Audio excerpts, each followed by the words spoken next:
Hey guys, ಎಲ್ಲರಿಗೂ ನನ್ನ ಚಾನಲ್ನಲ್ಲಿ welcome. So I am really sorry. So ಇಷ್ಟು ದಿನಗಳ ಕಾಲ ನಾನು ಸ್ವಲ್ಪ ಬ್ಯುಸಿ ಇದ್ದೆ. ಸೊ ನನ್ನ ಒಂದು ಎಕ್ಸಾಮ್ಸ್ ಆಗಿರ್ಬೋದು, ಅಕಾಡೆಮಿಕ್ ಆಗಿರ್ಬೋದು, ಸೊ ಅದರಲ್ಲಿ ನಾನು ಸ್ವಲ್ಪ ಬ್ಯುಸಿ ಇದ್ದೆ. ಅದರ ಜೊತೆಗೆ ಸ್ವಲ್ಪ ನನ್ನ ಮನೆಯ ಪ್ರೈವೇಟ್ ಪೂಜೆಗಳಿತ್ತು. ಸೊ ಅದೆಲ್ಲ ಇರೋದ್ರಿಂದ ನಾನು ನಿಮಗೆ ಕೈ ಸಿಕ್ಕಿರ್ಲಿಲ್ಲ. ಸೊ ಇನ್ನ ಮುಂದೆ ರೆಗ್ಯುಲರ್ ಆಗಿ ವಿಡಿಯೋಸ್ ಬರುತ್ತೆ ಅಂತ ಹೇಳ್ತೀನಿ. ಸೊ ಈ ಒಂದು ವಿಡಿಯೋದು ಮೋಸ್ಟ್ ರಿಕ್ವೆಸ್ಟೆಡ್ ವಿಡಿಯೋ ಅಂತ ನಾನು ಹೇಳ್ಬೋದು.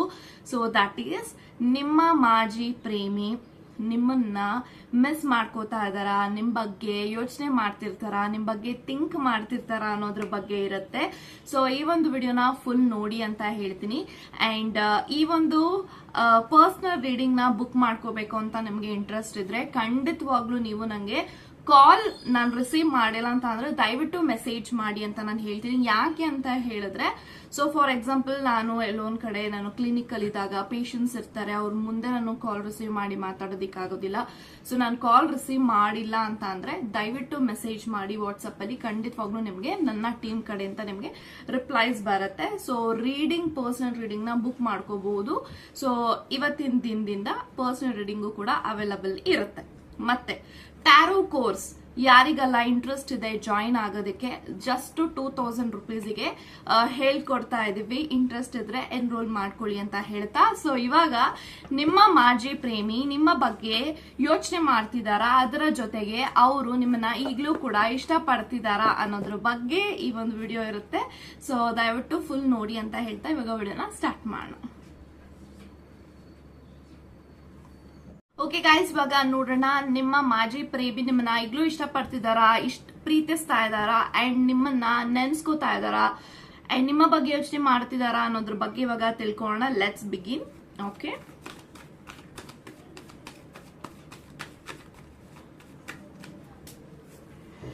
ಸೊ ಏಸ್ ಆಫ್ ಪೆಂಟಿಕಲ್ಸ್ ಇದೆ, 2 ಆಫ್ ಪೆಂಟಿಕಲ್ಸ್ ಇದೆ, 2 ಆಫ್ ಸೋರ್ಡ್ಸ್ ಇದೆ. Okay, and king of cups, 8 of pentacles, ಮತ್ತೆ bottom of the card 5 of swords. So guys, ಯಾರೆಲ್ಲ ಈ ಒಂದು ವಿಡಿಯೋನ ನೋಡ್ತಾ ಇದ್ದೀರಾ, ಸೊ 5 ಆಫ್ swords ಇದೆ bottom of the card, and 8 of pentacles ಇದೆ, 5 ಆಫ್ ಕಪ್ಸ್ ಇದೆ. Okay, so 2 of swords, 2 of pentacles ಮತ್ತೆ ಏಸ್ ಆಫ್ pentacles. ಸೊ ಎಲ್ಲಾ ಕಾರ್ಡ್ಸ್ ಪ್ರಕಾರ ಏನ್ ಇಂಟೆನ್ಷನ್ಸ್ ಬರ್ತಾ ಇದೆ ಅಂದ್ರೆ, ಸೊ ಫಸ್ಟ್ ಆಫ್ ಆಲ್ ನೀವ್ ಯಾರ ಬಗ್ಗೆ ಯೋಚನೆ ಮಾಡಿ ಈ ಒಂದು ವಿಡಿಯೋನ ನೋಡ್ತಾ ಇದ್ದೀರಾ, ಆ ಒಂದು ಪರ್ಸನ್ ನಿಮ್ಮ ಬಗ್ಗೆ ಯೋಚನೆ ಮಾಡ್ತಿದಾರಾ, ಥಿಂಕ್ ಮಾಡ್ತಿದಾರಾ ಅಂದ್ರೆ ಖಂಡಿತವಾಗ್ಲೂ ಹೌದು. ಅವರು ನಿಮ್ಮ ಬಗ್ಗೆ ಸತತವಾಗಿ ಕನ್ಸಿಸ್ಟೆನ್ಸಿಯಾಗಿ ನಿಮ್ಮ ನೆನಪುಗಳು ಅವ್ರಿಗೆ ಉಕ್ಕಿ ಬರ್ತಾ ಇದೆ, ಅವರ ಹೃದಯದಲ್ಲಿ, ಅವರ ಮನಸ್ಸಲ್ಲಿ ಅಂತ ನಾನು ಹೇಳ್ತೀನಿ. ಸೊ ಅವರು ನಿಮ್ಮ ನೆನಪುಗಳಿಂದ ಆಚೆಗೆ ಬರೋದಿಕ್ ಆಗ್ತಾ ಇಲ್ಲ, ನಿಮ್ಮ ನೆನಪುಗಳಿಂದ ಅವರು ಮೂವ್ ಆನ್ ಆಗೋದಿಕ್ ಆಗ್ತಾ ಇಲ್ಲ. ಖಂಡಿತವಾಗ್ಲೂ ಅವರೆಲ್ಲೋ ಒಂದು ಕಡೆ ತುಂಬಾ ರಿಗ್ರೆಟ್ ಪಡ್ತಾ ಇದ್ದಾರೆ ನಿಮ್ಮನ್ನ ಕಳ್ಕೊಂಡಿರೋದಕ್ಕೆ. ನಿಮ್ಮ ಪ್ರೀತಿ ಅವ್ರಿಗೆ ಬೇಕಾಗಿದೆ. ಸೊ ನಿಮ್ಮ ಪ್ರೀತಿನ ಹಿಂದೆ ಪಡ್ಕೊಳ್ಳೋದು ಹೇಗೆ ಅಂತಾನು ಕೂಡ ಯೋಚನೆ ಮಾಡ್ತಿದ್ದಾರೆ. ಸೊ ತುಂಬಾನೇ ರಿಗ್ರೆಟ್ ಅಲ್ಲಿ ಇದ್ದಾರೆ, ಪಶ್ಚಾತ್ತಾಪ ಪಡ್ತಿದ್ದಾರೆ. ಯಾಕೆಂತ ಅಂದ್ರೆ ಅವ್ರು ಯಾವತ್ತೂ ಅನ್ಕೊಂಡಿರ್ಲಿಲ್ಲ ನಾನು ನಿಮ್ಮನ್ನ ಬಿಟ್ಟು ಹೋದ್ಮೇಲೆ ನಿಮ್ಮ ಬಗ್ಗೆ ಯೋಚನೆ ಮಾಡ್ತೀನಿ, ನಿಮ್ಮ ನೆನಪುಗಳಿಂದ ನಾನು ಆಚೆಗೆ ಆರಾಮಾಗಿ ಬರ್ಬೋದು ಅಂತ ಒಂದು ಭ್ರಮೆನಲ್ಲಿ ಇದ್ರು. ಬಟ್ ಅವ್ರು ಯಾವತ್ತಿಗೂ ಅನ್ಕೊಂಡಿರ್ಲಿಲ್ಲ ನನ್ನ ಜೀವನದಲ್ಲಿ ಈ ಒಂದು ವ್ಯಕ್ತಿನ ನಾನು ಯೋಚನೆ ಮಾಡ್ತೀನಿ, ನೆನ್ಪ್ ಮಾಡ್ಕೊಂಡು ಇಷ್ಟೆಲ್ಲ ನಾನು ಸರ್ಕಸ್ ಮಾಡ್ತೀನಿ, ಅಥವಾ ನಾನು ಒಂದಲ್ಲ ಒಂದು ದಿನ ನನ್ನ ಡಿಸಿಷನ್ಸ್ ನಾನು ರಿಗ್ರೆಟ್ ಮಾಡ್ತೀನಿ ಅಂತ ಇವ್ರು ಯಾವತ್ತಿಗೂ ಅನ್ಕೊಂಡಿರ್ಲಿಲ್ಲ. ಬಟ್ ಖಂಡಿತವಾಗ್ಲೂ ಇವ್ರಿಗೆ ತುಂಬಾನೇ ಎಮೋಷನಲ್ ಆಗ್ತಿದ್ದಾರೆ ಡೇ ಬೈ ಡೇ. ನಿಮ್ಮ ನೆನಪುಗಳಿಂದ ಅವರು ಹೊರಗೆ ಬರಕ್ ಆಗದೆ, ಅಥವಾ ನಿಮ್ಮ ನೆನಪುಗಳ ಬಗ್ಗೆ ಅವ್ರು ಬೇರೆಯವ್ರ ಹತ್ರ ಹೇಳ್ಕೊಳಕ್ ಆಗದೆ ತುಂಬಾನೇ ಕಷ್ಟ ಪಡ್ತಿದ್ದಾರೆ. ಸೊ ಅವ್ರು ಏನ್ ಕಷ್ಟ ಪಡ್ತಿದ್ದಾರೆ ಅವರ ಜೀವನದಲ್ಲಿ ನಿಮ್ಮ ನೆನಪುಗಳಿಂದ ಅವ್ರಿಗೆ ಮಾತ್ರ ಗೊತ್ತಿದೆ ಅಂತ ನಾನು ಹೇಳ್ತೀನಿ. ಇವ್ರು ಯಾವತ್ತಿಗೂ ನಿಮ್ಮನ್ನ ಮರೆಯೋದಿಕ್ ಸಾಧ್ಯ ಆಗಿಲ್ಲ, ನಿಮ್ಮ ನೆನಪುಗಳಿಂದ ಆಚೆ ಬರಕ್ ಆಗ್ಲಿಲ್ಲ. ನಿಮ್ಮ ಪ್ರೀತಿ ಯಾವಾಗ್ಲೂ ಅವರು ಅಂದ್ರೆ ಅವರು ನಿಮ್ಮ ಜೊತೆಗಿದ್ದಾಗ ನಿಮ್ಮ ಪ್ರೀತಿನ ಅವರು ಕೇರ್ ಮಾಡಿರ್ಲಿಲ್ಲ, ಅಥವಾ ನಿಮ್ಮನ್ನ ಅವರು ತುಂಬಾ ಇಗ್ನೋರ್ ಮಾಡೋದು, ಅವಾಯ್ಡ್ ಮಾಡೋದು, ಸೊ ತುಂಬಾ ಈ ರೀತಿನೇ ಮಾಡಿದ್ದಾರೆ.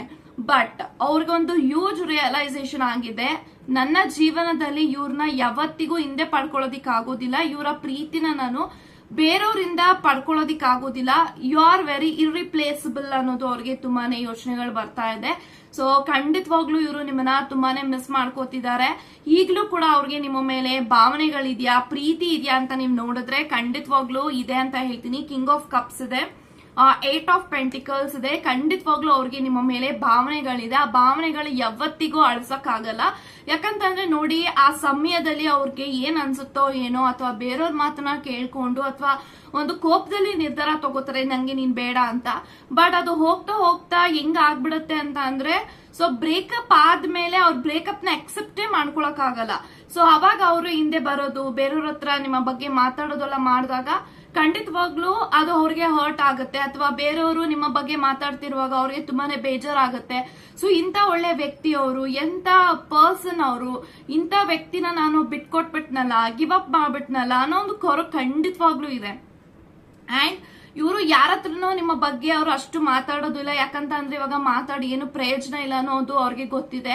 ಅಂಡ್ ಇವಾಗ ಅವ್ರ ರಿಯಾಲಿಟಿನ ಅಕ್ಸೆಪ್ಟ್ ಮಾಡ್ಬೇಕು, ಬಟ್ ಅವರ ಹೃದಯ ಅವರ ರಿಯಾಲಿಟಿನ ಅಕ್ಸೆಪ್ಟ್ ಮಾಡ್ತಾ ಇಲ್ಲ. ನಿಮ್ಮಿಂದ ದೂರ ಆಗಿದ್ದಾರೆ, ಬಟ್ ಖಂಡಿತವಾಗ್ಲೂ ಈ ಒಂದು ವ್ಯಕ್ತಿ ನಿಮ್ಮ ಪ್ರೀತಿ ಬೇಕು ಅಂತ ಕನ್ವರ್ಸ್ತಾ ಇದ್ದಾರೆ. ನಿಮ್ಮ ಪ್ರೀತಿ ಅವ್ರಿಗೆ ಕ್ರೇವಿಂಗ್ಸ್ ಆಗ್ತಾ ಇದೆ. ನೀವು ಒಂದಲ್ಲ ಒಂದು ದಿನ ಅವ್ರಿಗೆ ಸಿಕ್ಕದಾಗ ಮಾತಾಡ್ಸಿರೋ ಅನ್ನೋ ನಂಬಿಕೆನೂ ಇಲ್ಲ. ಯಾಕಂತಂದ್ರೆ ನಿಮ್ಮನ್ನ ಅವರು ತುಂಬಾ ಹರ್ಟ್ ಮಾಡಿದ್ದಾರೆ. ನಿಮ್ಮನ್ನ ಬಿಡ್ಬೇಕಾದ್ರೆ ಖಂಡಿತವಾಗ್ಲೂ ನಿಮ್ಗೆ ತುಂಬಾನೇ ನೋವು ಉಂಟು ಮಾಡಿದ್ದಾರೆ. ಸೊ ನಿಮ್ಮಿಂದ ಅವ್ರಿಗೇನೂ ಆಗಿಲ್ಲ, ಅವರಿಂದ ನಿಮ್ಗೆ ತುಂಬಾನೇ ಡ್ಯಾಮೇಜ್ ಆಗಿದೆ ಲೈಫ್ಗೆ. ನೀವು ತುಂಬಾನೇ ಕಣ್ಣೀರ್ ಹಾಕಿದಿರ ಅವ್ರಿಗೋಸ್ಕರ. ಇವ್ರ ಪ್ರೀತಿ ನಂಗೆ ಬೇಕು ಅಂಡ್ ನೀನ್ ದುಡುಕ್ತಾ ಇದೀಯ ಅಂತ ನೀವು ತುಂಬಾ ಸತಿ ಅವ್ರಿಗೆ ಕನ್ವರ್ಸಕ್ಕೆ ನೋಡಿದ್ದೀರಾ, ಅಂದ್ರೆ ಕನ್ವಿನ್ಸ್ ಮಾಡಕ್ಕೆ ಟ್ರೈ ಮಾಡಿದಿರಾ. ಬಟ್ ಇವ್ರು ಯಾವತ್ತಿಗೂ ನಿಮ್ಮ ಪ್ರೀತಿಗೆ ಬೆಲೆನೇ ಕೊಟ್ಟಿಲ್ಲ ನಿಮ್ಮ ಜೊತೆಗಿದ್ದಷ್ಟು ದಿನ. ಬಟ್ ಇವಾಗ ಅವ್ರಿಗೆ ನೀವು ಬೇಕು. ಬಟ್ ಇವಾಗ ನಂಗೆ ಬೇಕು ಅಂತ ನಿಮ್ಮ ಹತ್ರ ಬಂದು ಹೇಳೋದಕ್ಕೂ ಇವ್ರಿಗೆ ಅರ್ಹತೆನ ಕಳ್ಕೊಂಡಿದೀನಿ ನಾನು ಅನ್ನೋದು ಅವ್ರಿಗೆ ಫೀಲ್ ಆಗ್ತಾ ಇದೆ. ಸೊ ಖಂಡಿತವಾಗ್ಲೂ this person feel very bad at this moment. ಯಾಕಂತಂದ್ರೆ ಇವರು ನನ್ನ ವ್ಯಕ್ತಿ, ನಾನು ಪ್ರೀತಿ ಮಾಡಿದ್ದೆ, ಇವ್ರು ನನ್ನ ಜೊತೆಗಿದ್ರು ಅನ್ನೋ ಒಂದು ಥಾಟ್ ಅಲ್ಲಿ ಒಂದು ವ್ಯಕ್ತಿಗೆ ಆನಂದ ಆಗ್ತಾ ಇದೆ, ಖುಷಿ ಆಗ್ತಾ ಇದೆ. ಬಟ್ ಆ ಒಂದು ವ್ಯಕ್ತಿ ಜೊತೆಗೆ ನಾನು ಜೀವನದಲ್ಲಿ ಹೊಂದ್ಕೊಂಡ್ ಬಾಳಕ್ ಆಗಿಲ್ವಲ್ಲ ಅನ್ನೋ ಒಂದು ಕೊರಗಿದೆ. ಸೊ ಖಂಡಿತವಾಗ್ಲೂ ಅವ್ರನ್ನ ನೀವು ತುಂಬಾ ಅರ್ಥ ಮಾಡ್ಕೊಂಡಿದ್ದೀರಾ. ಅಂಡರ್ಸ್ಟ್ಯಾಂಡಿಂಗ್ ತುಂಬಾನೇ ಚೆನ್ನಾಗಿತ್ತು ನಿಮ್ಮಿಬ್ರದ್ದು. ಬಟ್ ಈ ಒಂದು ಈಗೋ ಇಂದ, ಈ ಒಂದು ವ್ಯಕ್ತಿಯ ಆಟಿಟ್ಯೂಡ್ ಇಂದ ಅವರು ನಿಮ್ಮನ್ನ ಕಳ್ಕೊಂಡಿದ್ದಾರೆ. So this all the lesson. So ಯಾವ್ದೋ ಒಂದು ಜನ್ಮದ ಋಣ ನಿಮ್ಮ ವ್ಯಕ್ತಿ ನಿಮ್ಮ ಜೀವನದಲ್ಲಿ ಬಂದು ಋಣನ ತೀರಿಸಿದ್ದಾರೆ ಅಂತಾನೆ ಹೇಳ್ತೀನಿ. ಅಂದ್ರೆ ಅವರು ನಿಮ್ಮ ಋಣನ ತೀರಿಸಬೇಕಾಗಿತ್ತು, ಅದು ಆಗಿದೆ, ಕಂಪ್ಲೀಟ್ ಆಗಿದೆ ಅಂತಾನೂ ಕೂಡ ಹೇಳ್ತಾ ಇದೆ ಕಾರ್ಡ್ ಅಲ್ಲಿ. ಸೊ 2 ಆಫ್ ಸೋರ್ಸ್ ಇರೋದ್ರಿಂದ this person become very blind at this moment. ತುಂಬಾ ಬ್ಲಾಂಕ್ ಆಗ್ತಿದ್ದಾರೆ. ಸೊ ಏನ್ ಮಾಡ್ಬೇಕು ಅಂತ ಅವ್ರಿಗೆ ಯಾವ್ದೇ ರೀತಿಯಿಂದಲೂ ಕೂಡ ಅವ್ರಿಗೆ ಗೊತ್ತಾಗ್ತಾ ಇಲ್ಲ. So at least as A well wisher ಆಗಿ ಆದ್ರೂ ಮಾತಾಡೋಣ, ಆಸ್ ಎ ವೆಲ್ ವಿಶರ್ ಆಗಿ ಅವ್ರ ಜೊತೆಗೆ ನಾನು ಇರ್ಬೇಕು ಅನ್ನೋದು ಅವ್ರಿಗೆ ಥಾಟ್ ಬರುತ್ತೆ. ಬಟ್ ನೀವು ಅದನ್ನ ಅಕ್ಸೆಪ್ಟ್ ಮಾಡಲ್ಲ ಅನ್ನೋದು ಅವ್ರಿಗೆ ಗೊತ್ತಿದೆ. ಯಾಕಂತಂದ್ರೆ ಬಿಯಿಂಗ್ ಅ ಲವರ್ ಅವರ being a partner, so sudden ಆಗಿ ನೀನೊಂದು ವೆಲ್ ವಿಶರ್ ಆಗಿ ಇರ್ಬೇಕು ಅಂತಂದ್ರೆ ಅದು ಹೆಂಗಾಗುತ್ತೆ? That is not acceptable. So ಖಂಡಿತವಾಗ್ಲೂ this person feel very strong. ಒಂದು ಧೈರ್ಯ ಮಾಡಿ ನಿಮ್ಮ ಹತ್ರ ಹೇಗಾದ್ರೂ ಮಾಡಿ ಬಂದು ಒಂದೇ ಒಂದ್ಸತಿ ಮಾತಾಡಿಸ್ಬೇಕು, ನಿಮ್ಮನ್ನ ಮೀಟ್ ಮಾಡ್ಬೇಕು, ನಿಮ್ಮನ್ನ ಡೈರೆಕ್ಟ್ ಆಗಿ ನೋಡ್ಬೇಕು ಅನ್ನೋ ಒಂದು ಕಾತುರದಲ್ಲಿ ಇವರು ಕಾಯ್ತಾ ಇದ್ದಾರೆ. ಮೇ ಬಿ ಅವರು ಮುಂದೆ ಬರುವಂತ ದಿನಗಳಲ್ಲಿ ಅವರು ನಿಮ್ಮನ್ನ ಕಮ್ಯುನಿಕೇಶನ್ ಮಾಡಬಹುದು, ಕಾಂಟ್ಯಾಕ್ಟ್ ಮಾಡಬಹುದು. ಸೊ ನನ್ನ ಲೈಫ್ ಅಲ್ಲಿ ಏನ್ ನಡೀತಾ ಇದೆ, ನೀನ್ ಹೇಗಿದ್ಯಾ, ನೀನ್ ಚೆನ್ನಾಗಿದ್ಯಾ, ನಿನ್ ಜೀವನ ಹೆಂಗಿದೆ ಅನ್ನೋದು ತಿಳ್ಕೊಳ್ಳೋಂತ ಕುತೂಹಲ ತುಂಬಾನೇ ಇದೆ. ಯಾಕಂತಂದ್ರೆ this person does not stop loving you ಅಂತ ನಾನು ಹೇಳ್ಬೋದು. ಸೊ ಖಂಡಿತವಾಗ್ಲೂ this person wants you back. So ಏನೇ ಆಗಿರ್ಲಿ ಅವ್ರ ಲೈಫ್ ಅಲ್ಲಿ ನೀವು ಬೇಕು ಅಂತ ಅವ್ರಿಗೆ ತುಂಬಾನೇ ಅನಿಸ್ತಾ ಇದೆ. ಸೊ ಖಂಡಿತವಾಗ್ಲೂ ಅವ್ರ ಕಡೆಯಿಂದ ಕಮ್ಯುನಿಕೇಶನ್ ಬರುತ್ತಾ ಅಂದ್ರೆ ಕಮ್ಯುನಿಕೇಶನ್ ಖಂಡಿತವಾಗ್ಲೂ ಬರುತ್ತೆ ಅಂತ ನಾನು ಹೇಳ್ತೀನಿ.